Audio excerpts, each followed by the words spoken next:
Hey guys, welcome to my channel. Okay, so today I'm gonna talk about Stargirl episode 11, The Haunting. I'm a little late. I'm recording this a couple of days after the episode's already aired, but that's okay. Alright, so let's just start with what happened in the episode. So the episode opens up with a flashback to what happened back when Stargirl fought Icicle, and we see the whole thing go down again. We see Mike run over Icicle, and he explodes into tiny little icicles, or ice cubes, shaved ice, I don't know, whatever you want to call it. And after that happens, over the course of, I'm not really sure how much time passes, but it's obvious the time is passing. The ice slowly melts and the water moves into the sewer. So apparently, we find out later in the episode, apparently that was Icicle. He wasn't conscious when this was happening, but his body, he's Majin Buu, I guess. His body was split into a bunch of different pieces, but it just melted together and then went into the sewer and slowly reformed over the course of the last two seasons. Well, this season and last season. So after that, we're brought back to the Star family, and Courtney's basically telling everybody what she was telling them last episode and how they all need to work together if they're going to take on this new threat. And at some point, Pat and Sylvester have this weird little argument.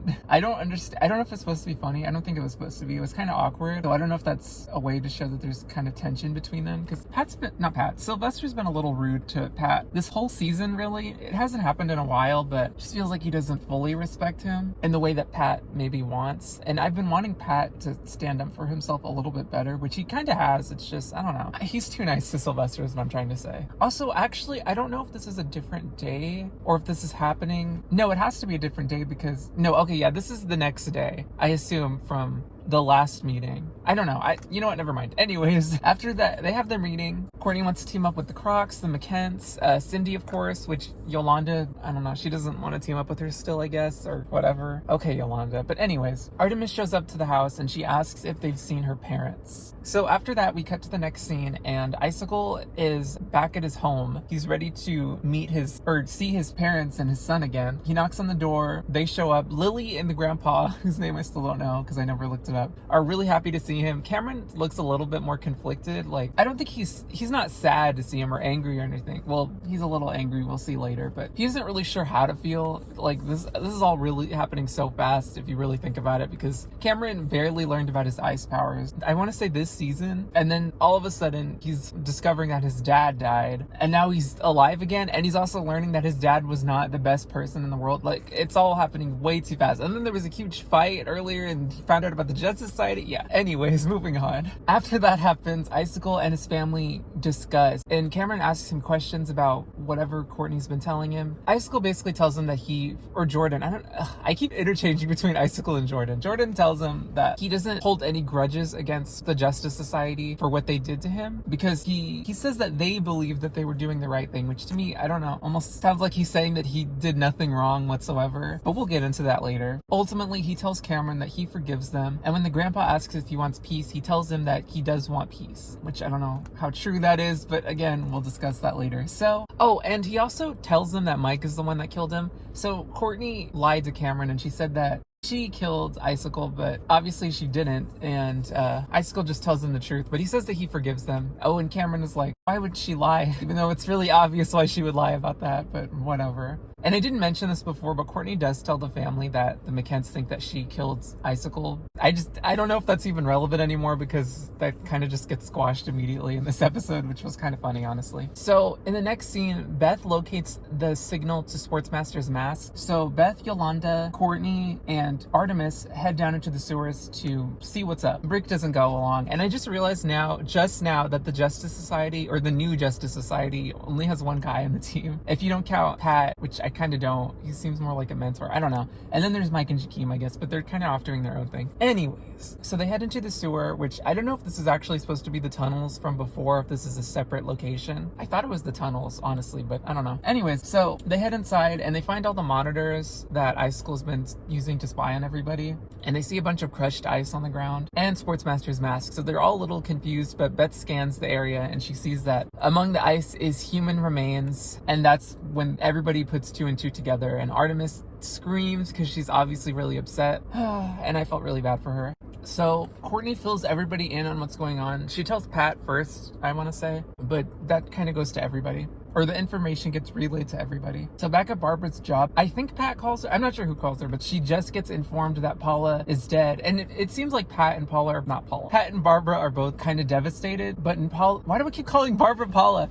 In Barbara's case, immediately after she finds out that Paula is dead, well, Paula and Crusher are dead, Jordan shows up at her job and everybody's happy to see him. Like, everybody's clapping, and it's kind of creepy, honestly, because, you know, knowing what we all know, nobody else knows that he was a huge major supervillain. So he talks to Barbara and he tells her that he's changed and that he doesn't want to fight anymore and he wants peace. I'm gonna be honest, I don't know if he says all that. But basically he tells her that he's not the same person that he was before. And he also says that Courtney is the one that changed him. Paula does not. Barbara, I swear to God, I'm gonna get this right. Barbara does not believe him whatsoever. She tells him, she gets mad at him because, well, she confronts him and says, you killed the Crocs. And according to him, it was self-defense. Us, the audience, we know better because he led them there. And also he ambushed them. Okay, actually, I'll get into this in a bit. But yeah, anyways, so she is upset. She does not believe him at all, but he wants a second chance, basically. He also brings up the idea of teaming up against Ultra Humanite, I think. Okay, I'm gonna be honest, it's been a couple of days. I don't know if he brought this up to Barbara or he brings it up later, but he wants to team up against Ultra Humanite. So Courtney then tells Sylvester what happened with Icicle and how Crusher and Paula are dead, and that and Icicle's return sets Sylvester off. I think it's more so the fact that Icicle's back, but he gets really upset and then uses his staff to blow up a barn, which is a little scary. So Pat and Sylvester are discussing Icicle's return, and Sylvester just wants to kill him. He wants to get him since, you know, Icicle's the one that killed him, or he's the one that put him into the ground, I guess. It seems like Pat is maybe entertaining the idea of teaming up with Icicle, but Sylvester's not having it whatsoever. So back to Courtney. She's at home and Cameron shows up, and he basically tells her that he tells her that everything's changed now that Icicle's alive, I guess. And Courtney's like, no, nothing's changed. And basically he tells her that his dad wants peace. He really wants to do things differently, and that he thinks they can all work things out somehow. But obviously Courtney doesn't trust Icicle whatsoever. And Cameron basically retorts that, well, if Cindy and the Crocs got another chance, then shouldn't he get another chance too? And Courtney doesn't really have a response to that, because I guess Cameron kind of has a point. Because, okay, with Cindy, I think she only killed, I don't remember who she killed. She killed her dad, I guess. I don't know if she killed anybody else. Well, I guess you could argue that she's responsible for the death of everybody that Eclipso killed, because she's the one that brought him out for some kind of petty feud. That was kind of, okay, Cindy, come on, what was that? But anyways, if you think about it, the Crocs have killed a bunch of innocent people in the past. I think in season 1 we saw them, well, we didn't see them murder a coach, but it is implied that they killed him. But anyways, Courtney doesn't have any kind of response to that, and Cameron wants to get back together with Courtney, and then they share a kiss. So things are getting a little complicated again. Oh, but at one point Courtney does say that Icicle hasn't taken any responsibility for his actions, and I actually agree with her, but we'll talk about that later. Okay, so in the next scene, we see Jakeem and Mike hanging out. Jakeem wants to wish Icicle's powers away, so he comes up with a really specific wish, but Thunderbolt tells him that he can't because taking away Icicle's powers would kill him, since they're the only thing keeping him alive. So that's when Cindy shows up, and she basically tells him she wants to team up because, according to her, they need allies because it's too difficult a battle to fight alone. Obviously, Cindy needed some help. So yay, Cindy and Mike and Jakeem are finally teaming up. There's only a couple of episodes left, so who knows how long this alliance will last. So Courtney's walking through town and she sees Jordan staring at the mural that Cameron made however long ago. He made it back in season 1. And she tells him that she doesn't trust him and she doesn't believe in him, basically. She also tells him that whatever he's planning on doing, the Justice Society is going to stop him, but he insists that he's changed, that he just wants peace. And then she kind of throws back everything he's done in his face, like how he killed, I don't remember their last name, Joey's family, the Wizard's family, how he killed them, how he killed the Crocs, how he killed the Justice Society, just everybody that he's murdered. He basically tells her that he's moved on, so they need to move on too, I guess. I don't know. Icicle's annoying. So after that, we see Artemis. I think she's at home. Yeah, she's in her room and she's looking at stuff and she just gets upset all over again. But that's when Barbara shows up and she tries to comfort her, which was a really sweet scene. And I guess Artemis is staying with them now since, her parents are gone. So after that, Yolanda calls her mom and she tells her that she's only been lying to protect her. I'm guessing she called her mom just because all of this stuff with Artemis's parents made her worry about her parents. Even though her parents are kind of awful, she still cares about them. And her mom actually picked up the phone, so I don't know. Maybe their relationship's gonna change, who knows? So Pat and Sylvester are talking, and Sylvester wants to get Icicle. He wants to ice him. So he's gonna take the staff to do it, but he wants Courtney's permission first. And that's when Courtney shows up and he asks her the question. He asks if he can have the staff. And Pat doesn't say anything because I guess he wants Courtney, or it's Courtney's decision. I guess that's how he feels. He doesn't say anything. He just kind of stares at her. Courtney doesn't answer, but in the next scene, we see Icicle heading into the woods. Well, first we see Cameron looking for his dad inside the house, but Jordan's heading into the woods, and Ultra Humanite shows up, and he tells him that it's time. So they're working together, obviously, and Icicle's lying about everything, I guess. And yeah, that's pretty much all that happened in the episode. Oh, but in the preview of the next episode, I guess, you know what? I'm going to start by talking about this. We see Starman, Sylvester, taking Courtney's staff by force and saying that it belongs to him. So yeah, that's... Oh well, I guess this is where Sylvester's character is heading. I partially blame Pat for constantly trying to get him to be Starman again. I don't know. We're going to see how that plays out. I'm already annoyed because I guess the staff doesn't really belong to Courtney, but she wouldn't do that. She wouldn't just steal the staff. They've been sharing it. She's been trying to give him a chance to be a superhero again, and it just gets on my nerves. So we're going to see how that plays out, even though I'm already irritated because I have mixed feelings about Sylvester. I like him, kinda. I feel like he's a good mentor, but I don't think he's a great hero. At least not anymore. I mean, granted, I believe he's right about... I mean, I guess he is right about Icicle, but he was wrong about the Crocs, and he was wrong about Cindy. Okay, I don't know what he said about Cameron, but, you know, he's been through a lot, and I understand, but I don't think he should be going around with the staff as much as he is, because he's got a lot to work through, I guess, is what I'm trying to say. I guess talking about Icicle, it's frustrating that... By the way, I guess you know what? I don't even think I said this last episode, but I actually really liked last episode, but I also really liked this episode, even though it was kind of depressing, and last episode ended on a depressing note, but I'm glad that we're actually seeing Artemis grieving and being upset. Like, we're actually giving her the spotlight. It's kind of crazy that it's taken this long for her to really do anything. So I guess we're going to see how this continues to go on in the next episode. I hope there's more to it than just this. I feel like she's going to want revenge, but which is kind of not great. I feel like revenge is never the way to go in these superhero shows. So I don't know, but I just feel like that's where she's going to head. Because, I mean, she kind of wanted revenge when her parents got sent to jail. So I don't know. I know she does not want Icicle alive right now.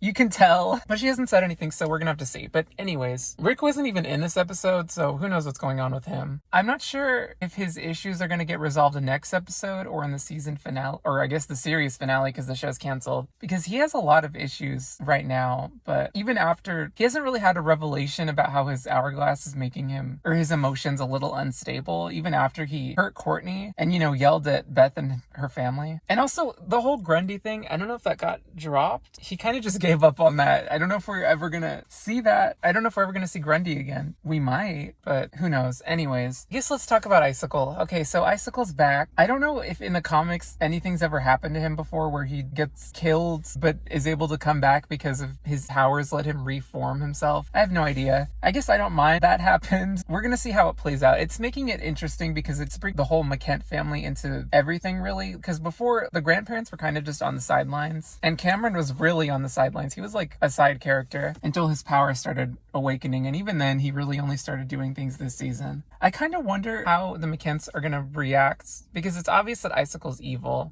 Like, he really hasn't changed. I mean, even in his dialogue, you can tell he hasn't changed, because it doesn't seem like he feels any real remorse for anything that he's done in the past. And he says that when he reformed, he just wanted to get revenge. And he's lying to everybody. He killed the Crocs on purpose. It wasn't self-defense. I don't know. I think Courtney can tell that he's lying, but she feels like she needs to give him a second chance anyway because she's given everybody else a second chance. It's frustrating. But luckily, no one else trusts him at all, really. I don't think anybody trusts him except Cameron. Even his grandpa, even Icicle's dad was concerned that Jordan was going to go back to his murderous ways, I guess, because he asks him that if he wants peace, and he doesn't seem 100% sure. So I don't know. I don't think Cameron and the grandpa would stand with him at this point. That's just how I feel about it. But Lily, who knows?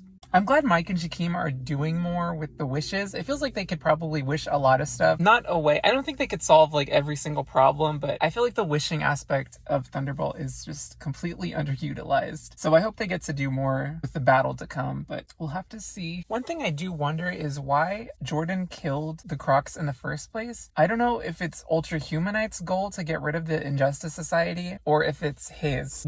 I don't even know who's the leader of this operation or like what each character wants or what they want to gain from all of this. I'm kind of curious to see about that. Because so far, just the gambler and the Crocs have died. And they could have gotten rid of Sylvester, but they didn't for some reason. So, I know Jordan was building some kind of puzzle with some skull on it. I don't know if people already know what that is, like those that read the comics. I have no clue. I'm glad Cindy's back with the team and seemingly not too upset. I don't know. I could see her rejoining the Justice Society. But yeah, the show's almost over. I hope we get to see Stargirl in action once again. Like, I need Courtney to get the staff back. I mean, not that she's lost it, but she's gonna lose it apparently. I get it, she can be a hero without the staff, but let her use the staff. Come on, she hasn't used it in I don't even know how long. I feel like she hasn't used it since the beginning of the season, which was like maybe episode 5? Actually, that wasn't really the beginning. It was a long time ago. But yeah, anyways, thank you guys for watching. I'll see you next time.